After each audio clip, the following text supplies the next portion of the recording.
Hey everybody, it's Miss Hunt, and this is Module 2, second week of school. Hope everyone is doing great. The weather's outside is beautiful, so I encourage you guys to be outside.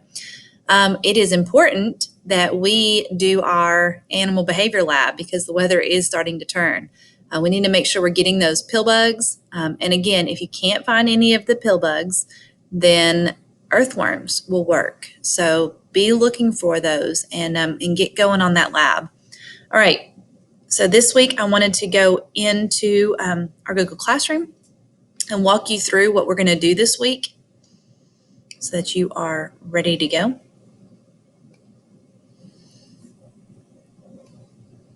Okay, so Module 1, everything from Module 1 is going to be due this week. So if you're a Monday kid, your work is due today, Monday. If you're a Wednesday kid, your work will be due Wednesday, and Thursday will be due Thursday. So make sure you guys are getting your Module 1 work done. One of the things that came up was the assessments. Whenever you're turning in an assessment, I don't have the answer key in.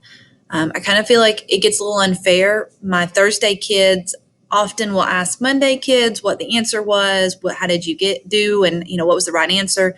And so the scores will be higher later on through the week. So I'm just going to not put my answer key in, and it'll say you have 0 out of 15 or whatever it is, and it'll be okay. I'll put the answer key in when I close it, and then I'll get those answers in. So this Friday, the week of Module 2, I should be getting all of my work in from Module 1, and I can start grading and putting it in Infinite Campus. All right, this week, we're going to scroll down here to Module 2, and we have 2 chapters again. We have chapters 4 and then chapter 5. So when you go into chapter 4, you're going to be learning more biochemistry on here, and I've linked on here to make sure you're going into the Google Classroom and make sure you're going through everything and not Google Classroom, in the Pearson company to make sure you're doing the homework for chapter 4 and 5. That's really important. Make sure you're doing those dynamic modules of 4 and 5. I think that's really going to help you master the biochemistry. All right, so I'm going to run through here real quick. We're not going to hit everything on here. I'm just going to go pretty quickly through here. So the biggest part of organic chemistry is that you're looking at a carbon-based item. One of the reasons why carbon is such a good bonder is because of those 4 valence electrons offer itself to be bonded very easily for other things. So that molecular shape that it comes in makes it so it wants to bond. So a lot of elements tend to bond to carbon. Make sure you go back over those valence rules and how valence electrons work. A hydrocarbon is just that. It's hydrogen and carbon mixed together. They make up a lot of our different compounds. All right, here's some good hydrocarbons. Methane, ethane, and ethylene is down here. A lot of these are used in fuel. Isomers are compounds with the same molecular formula, but they have different structures. So you saw this on your quiz in Module 1 as some questions on there. The formula will be the same, but the structure is going to be different. So you have to look at the structure, and you have to count those carbons and find, how many carbons, how many hydrogens there are, and who has the same formula. That chemical formula is really important.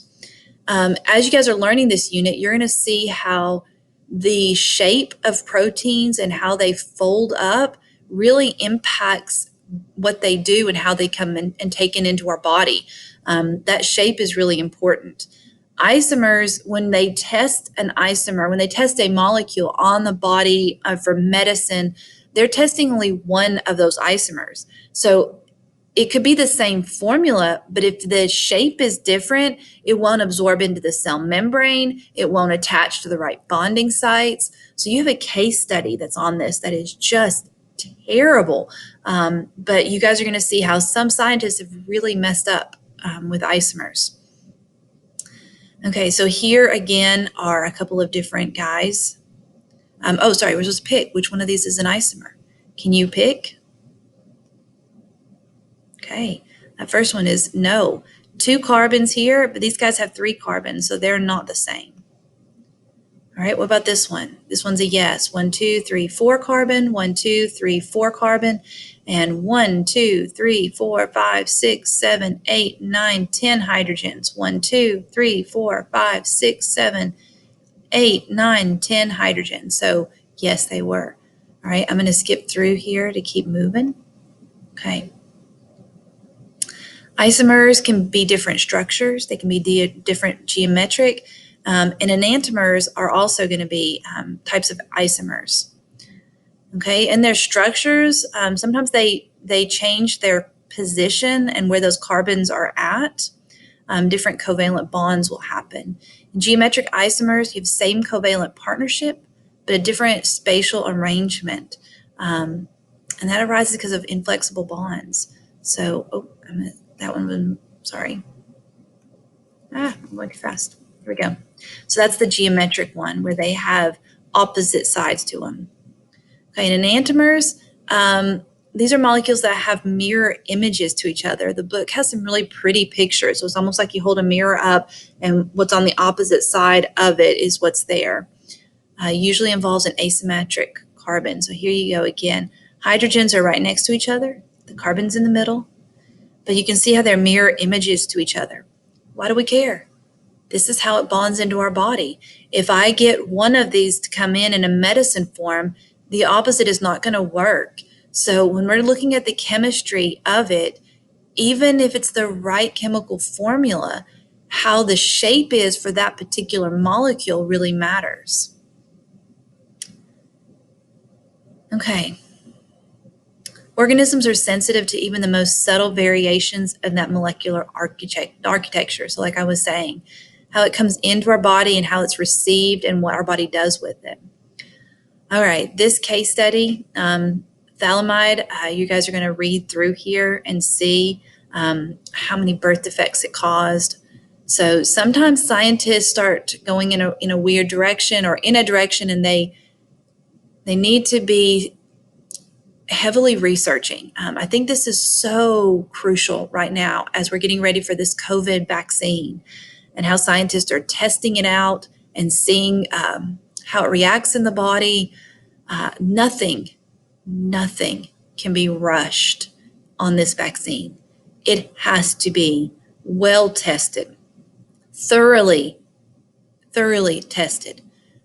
All data has to be examined, and we need lots of trials on it to make sure that what we have coming out to the people is effective, is effective and it works. All right, there's your case study. You can click on it here, or I have linked it as one of your assignments to do of reading it and then going through it. Okay, and maybe you'll figure out where this city is and how it was infected by our case study. Okay. You're going to go through several functional groups. You need to focus on the structure of the functional group, the properties of the functional groups, and the examples. So it's all in the book, and it pairs down. There's a nice chart in the book that goes through these functional groups. Some of them are just like simple of memorizing, a hydroxyl and being able to know how it's written and where it is. So when you're looking at a molecule, then you're able to say, okay, that's a hydroxyl hanging off the side. Okay. Same thing here. The I always say this is like a carbonyl. Aldehydes are here. Okay. Ketones. A carboxyl. We looked at these in general biology of that COOH on our proteins. Okay. The amino group, so a nitrogen and 2 hydrogens. Your sulfhydryls, your phosphates, your methyl. So being able to recognize those, what is in them, I probably would make an index card and I would write down that structure and know the formula so that you can be able to identify it. And hopefully as we go through more chemistry stuff, we'll be able to apply that. Okay. All right. I'm going to exit this. And chapter 5, He's going through the macromolecules. All right, I'm not going to go through all of this with you. You don't need me to read it to you. But as you're reading it, remember, read out loud. Take notes. Those are always really good things. You don't have to turn in notes this time. But as you're going through it, make sure you're practicing learning it. All right, other things you got this week, you have a list of vocab terms to turn in.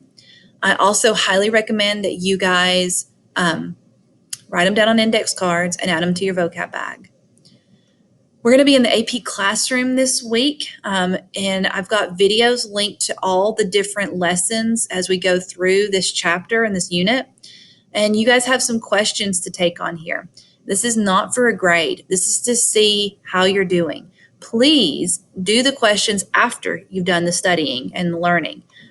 This will be really good to see where we're at. On the AP classroom on these modules, if you guys are getting around a 70, that is pretty fantastic. So don't cut yourself too hard, blame yourself too bad of making a bad score. You will do well on this. Just keep trying and keep going through it. All right, there's the work from the classroom on the textbook company, and I've just given this very simple Google form. Did you do it? Did you not? I'm going to check on the on that website from Pearson and get your grades off of that, but I want to make sure you remember that you have that to do. The dynamic modules are not assigned. You'll have to click through them yourself, so make sure you're doing that. Here's our case study for you to read and write a very quick reflection, okay? Maybe you want to talk about how the scientific method wasn't used during this case. Maybe you want to just give a synopsis of what it's about and how it pertains to what we're studying right now. Think of those isomers. All right, the last big thing, and this is what we're going to work on in class this week, is going to be our animal behavior lab. Hopefully, you got it started last week. You've opened it up. You've read through it. You are collecting your pill bugs or roly-polies or potato bugs or sow bugs, your isopod. They are called so many different things. Again, if you can't find those, then you're doing earthworms. You guys have to create a simulation for them where they are going to choose one or the other. Remember, this is not as much of animal behavior as it is scientific method and going through the scientific process. When you finish this lab, there's questions in there that you're going to add into your lab report. So in the lab report, you have your title, introduction, your materials, your results, your discussion, conclusion, and the last thing right here is your questions. That's where you put the questions from the lab inside your lab report. I've given a rubric here. This is not mine. This is from the AP College Board of other AP biologists who have made up the same thing.